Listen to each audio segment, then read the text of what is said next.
What's up, gang? Noor Kid Y here, letting go with Noor. Thanks for tuning in, guys. Today I want to talk about excessive fantasizing. This is like a form of overthinking, and what it really does, it keeps you from being present, and it really just ties up and wastes a lot of your life energy that could be used for creative purposes or just anything else. And I want to because I've like, especially if you live, like if you're an imaginative person or a creative person, you like a lot of times you can be in your head a lot. And for me, I used to have so many like fantasies. I have fantasies about love. We all do that. And like sometimes it's even like I just meet a girl and I start fantasizing about her future together, and like way into the future with like kids, and it's just like, what am I doing? But it's like also with comedy, I'm a comedian. I have fantasies, like very vivid fantasies of like my career in the future, and it's like me getting lost in this fantasy of like being on stage killing it in front of like thousands of people and just stuff like that. And also, I love hockey. Hockey is one of my favorite sports in the world. I have fantasies about being like a actual like NHL hockey star, which is like completely impossible now.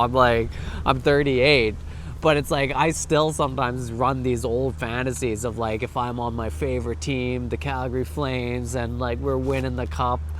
And like luckily I've let go of so much of these fantasies, but these fantasies I used to replay over and over again, and they would change every once in a while, or sometimes they stay the same and just get more vivid, and I add to them. But this is like it's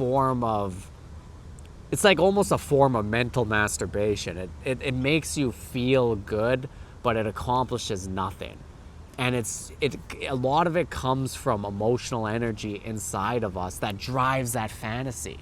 So you might have this emotional energy inside of you that feels like you lack and you need love, and it's like that kind of feeling in you. And that emotional energy can sometimes like go into your head, and it can create this story of love in your head and this fantasy, which you can get lost in the fantasy, and it'll make you temporarily feel good.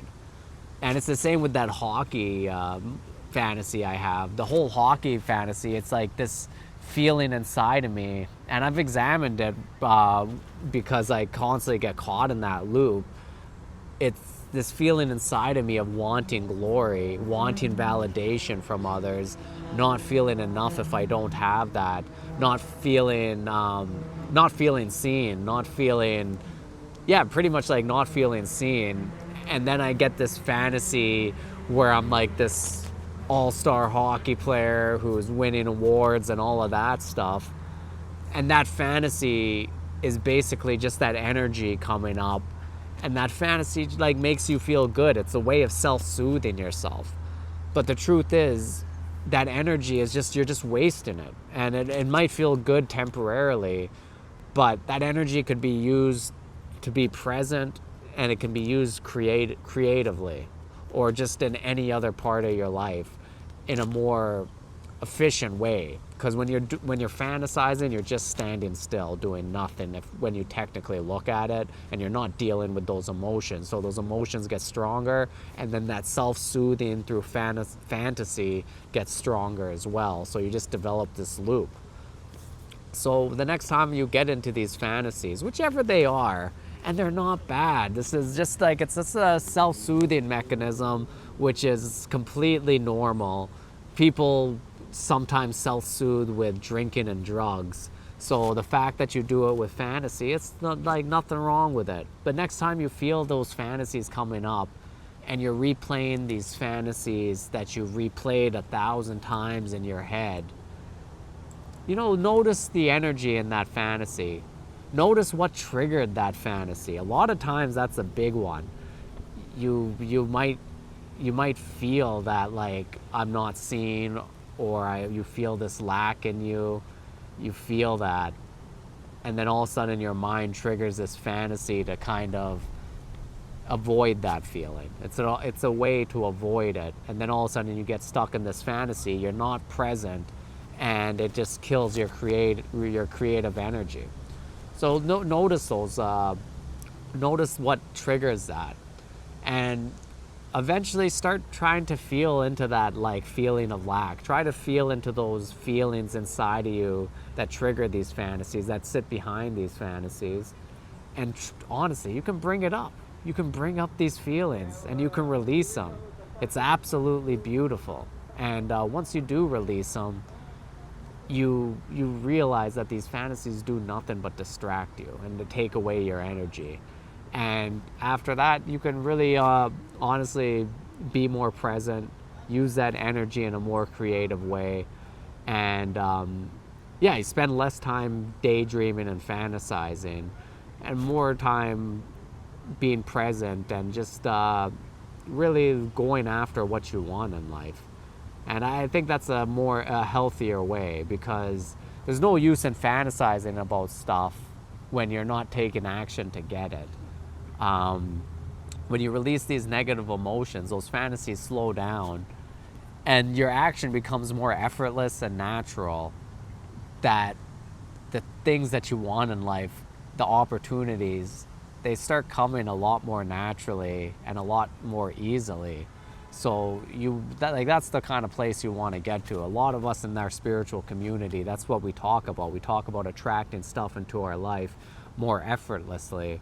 And this is the whole way behind it. You have to be present, and you have to really look inside of you at those emotions that hold you back. And this is one of the ways you can do it. And a great way to catch yourself is in these fantasies, because these fantasies tell you a lot about yourself.